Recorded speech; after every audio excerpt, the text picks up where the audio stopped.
Exposing the pulse in global FX, watch these 5 tickers tell the story. Quick context, momentum builds. GBP USD USD GPJPY USD JPY XAUSD. Volatility check, stay nimble. GBP USD, watch the drift. EURUSD, mean reversion on the radar. GPJPY, volatility rising. USD JPY, trend strong. Deep dive, trend, pullback, entry, risk, exit. Stay disciplined. XAU USD, gold holding steady. Quick signals, clear focus. This is your market roll call. Stay tuned.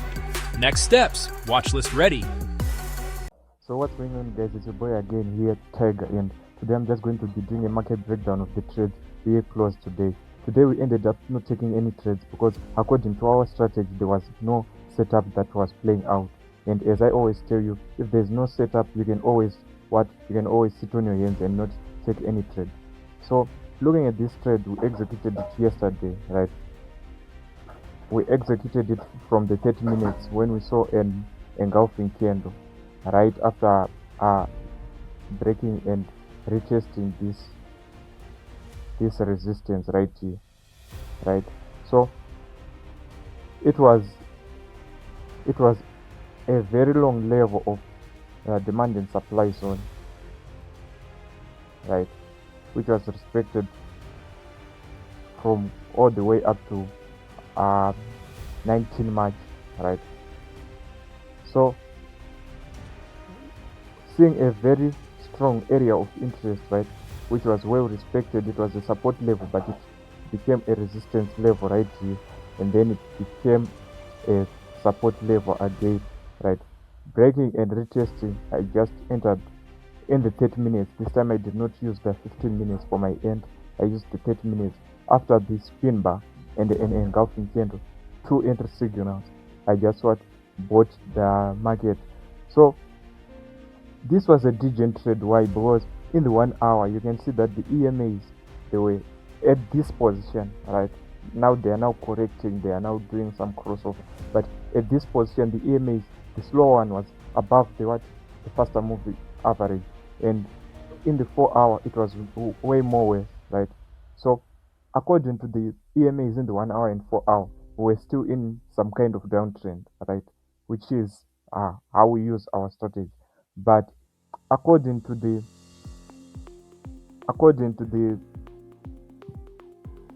daily bias, right? So the daily bias must be in sync with the trend. That's how my strategy works, right? But according to the daily bias now, you can see that we had swept this low right here. We had swept this low in the weekly time frame, right? And after sweeping after that liquidity sweep, you can see that the days just kept on giving us pin bars, and then this indecision candle, a doji candle, and then we had a strong bullish candle, which is almost like it had no wicks, right? So with that momentum, I knew that gold is now taking reversals. Going in the 4 hour, it was giving us some patterns which looked like triple or double bottom, but there was consolidation, right? Price was accumulating so that it can now continue in the intended direction, which is the upward direction. So this is how it is, guys. I just bought the market, and you can see the price just went up and hit our take profit into perfection. Today we did not take any other trades, right? Yesterday was a loss on GBP USD that happened, right? It just went in about 1 to 1.5 our risk, and then it went straight for our stop loss, right? I think this one was affected by news more because I did not know that there was high impact news right here. So in reaction to the news, price might have behaved. It was going to go up, but it should have came and swept liquidity before it went up, as it did. Like, it corrected here. But this is just my basic this is what I just think about it. It may not be correct, but this is these are just my thoughts on the market, right? So it was to perfection. Everything, we're following the trend and everything, but we were just swept out by the what, by the news. Then we go to other pairs. This one was the trade we took on Monday, and on GBP USD we did not take the trades, any trades for the week, same as USD JPY. Why? Because the trend is not going in sync with the what, with the daily buy. So just to confirm, we are now finally in 0% drawdown. We started the month, today it is 1 April 2025, and we started the month with a blue. We started the month on a 0% drawdown. We are now just going for perfection. We are now executing my strategy. I know it is not 100% win rate. It is around 40 to 45% win rate, but using that psychology, if I win about 10 trades, let's say I take 20 trades in a month. If I win about 10 trades, right, that's around $250, taking our win rate to be about 1 to 2.5. If I lose another 10 trades, that's around 1,000. So if we subtract 2.5 from 1,000, we are still left with 1.5, which is very good, right? If you have a 50% win rate.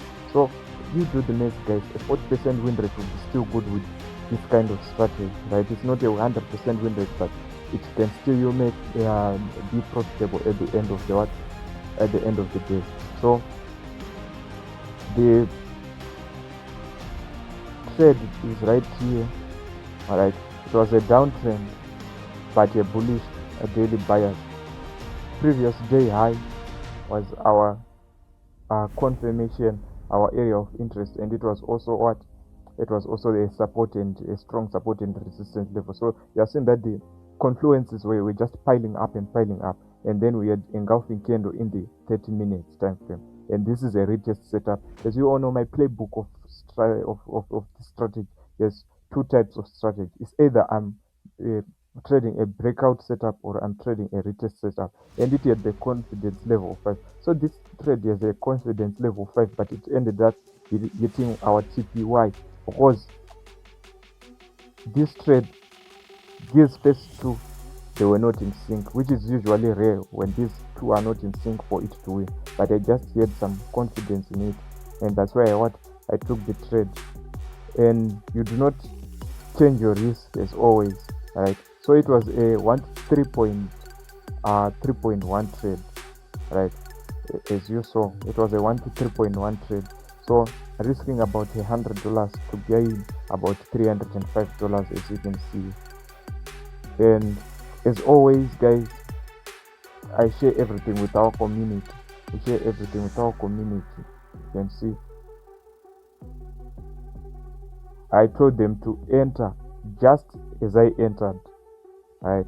There was still a bearish candle, and they were entering at the exact price. And then this was a trade update on taking break even. To take break, we put our stop loss in break even when a trade is more than 1 to 2 in profit. And then this was just us pulling around, right? And so forth and so forth. So now I'm going to be trying out something new. I'm going to be trying to flip an account. I've been using FX Pro, so with their tax spread, I cannot scalp, I cannot flip. So now I've been introduced to a new broker who is, as I told you, we are now in 0% drawdown, right? Coming all the way from a 4% drawdown. So this is well trade. As you can see, there is 0, but I'm looking forward to deposit tomorrow. Today my Bybit, my crypto is currently frozen because I had logged in after having a long time without logging in, right? Because there was just not that much money in there. I think it's about $10 which I want to deposit. So when I logged in after being a long time, right, I had to change my contact number because I now have a new contact number. after changing the contact number, the assets were frozen. So I'll just deposit tomorrow. And be careful, guys, this week is NFT.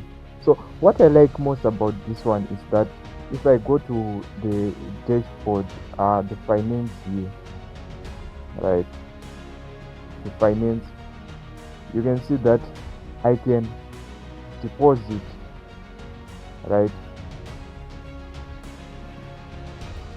for those who are in Zimbabwe. It is easy because you can use EcoCash, you can use Inbox, right, or you can use World Remit and Mukuru, right. Like these are common in Zimbabwe. Like most brokers, they use crypto and maybe Visa cards, and but for locally in Zimbabwe, it is not available, right. And you can also use the bank. So this is why what I like. It's different now from FX Pro, where I would first convert it to crypto, then sell my crypto on the black market to put it in my EcoCash account. So this is it, guys. We tune in next time. Until next time, guys, peace out.